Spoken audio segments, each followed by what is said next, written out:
साथियों नमस्कार, मैं Vijay Kanaujia, president Exurbia residents welfare association. साथियों, प्रोजेक्ट के बारे में मैं कुछ आप लोगों को लेटेस्ट अपडेट देना चाहता हूं। साथियों, ये जो आरसेल कंपनी है, ये जो एनसीएलटी का जो ऑर्डर आया था, जो लास्ट ऑर्डर, उसके अगेंस्ट में इसने अपील फाइल किया है एनसीएलटी में, जो कि एक अपीलेट ट्रिब्यूनल होता है। तो वो जो ऑर्डर आया था, लास्ट ऑर्डर, उससे आरसेल संतुष्ट नहीं था, इसलिए उसने अपील फाइल की। अपील में उसने ये डिमांड की है कोर्ट से कि उसका जो क्लेम जो 995 करोड़ का था, उसमें पिछले कोर्ट के ऑर्डर के हिसाब से 370 करोड़ वो एक्सेप्ट करने के लिए कहा गया है, जिससे कि आरसेल संतुष्ट नहीं है। इसके लिए वो अपील में गए हैं। साथियों, ये अपील फाइल हो गई है और कोर्ट ने एक बार फिर से हमारे रिजोल्यूशन वोटिंग का जो प्रोसेस है, वोटिंग प्रोसेस पे स्टे ला दिया है। कोर्ट ने क्या कहा है इस पे मैं आपको बताता हूँ। ये उसका जजमेंट कॉपी है, मैं आप लोगों को ग्रुप में मैं शेयर कर दूंगा। साथियों, कोर्ट ने ये कहा है कि issue notice, let reply be filed within 3 weeks, rejoinder if any may be filed within 2 weeks. In the meantime, till the next date, the voting of the resolution plan shall not take place.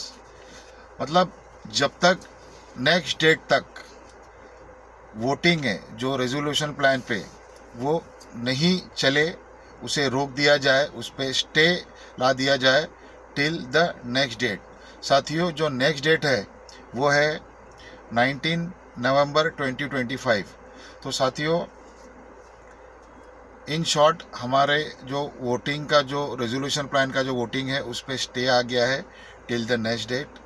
Aircel गया है appeal में, और वो है NCLT में, जो कि ये अपीलेट ट्रिब्यूनल होता है एनसीएलटी के कोई भी ऑर्डर को चैलेंज करने के लिए।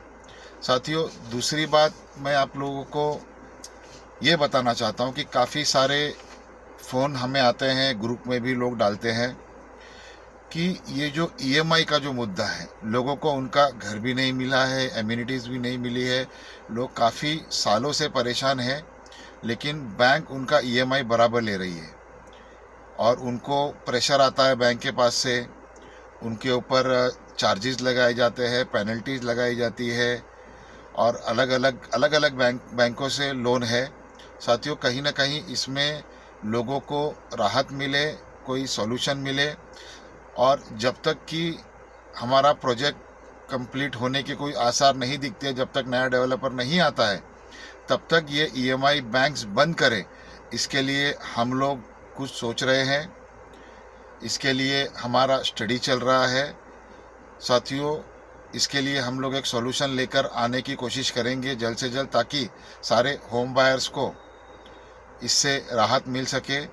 और जल्द ही मैं इसके बारे में भी, हम लोग ने क्या स्टडी किया है, हम लोग क्या सोच रहे हैं, इसके बारे में हम आपको जल्द से जल्द आपको अपडेट देंगे, ताकि हमारे जो होम बायर्स हैं उनको इससे तो राहत मिल जाए।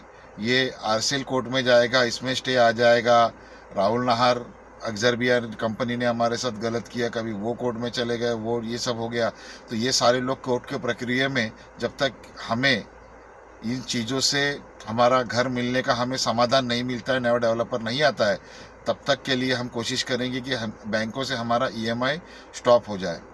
साथियों, तीसरी बात मैं कहता हूँ कि जब भी ये जो मीटिंग्स होती है, pre COC meeting, post COC meeting, ये सभी आप लोगों को, मुझे ऐसा लगता है कि आप लोगों को अटेंड करना चाहिए। आप लोगों के मन में जो सवाल है वो आप लोगों को पूछने चाहिए। जब मीटिंग होती है तो अटेंडेंस बहुत कम होता है।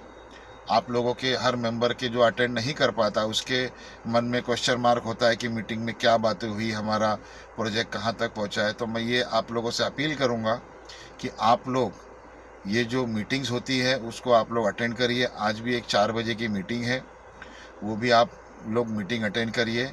उसके बाद, मीटिंग अटेंड करने के बाद भी अगर आप लोगों को कुछ चीज़ों का कन्फ्यूजन, अगर आप लोगों को समझ में नहीं आता है, तो आप लोग हमें पूछ सकते हैं। साथियों, मैं एक बार फिर कहूँगा कि हमारी एकता, हमारी यूनिटी, ये हमारी ताकत है। हमें एकजुट रहकर रहना है, हमें एक ताकत बनकर रहना है और हम इस लड़ाई में हम ज़रूर जीतेंगे। धन्यवाद, थैंक यू, जय हिंद, जय महाराष्ट्र।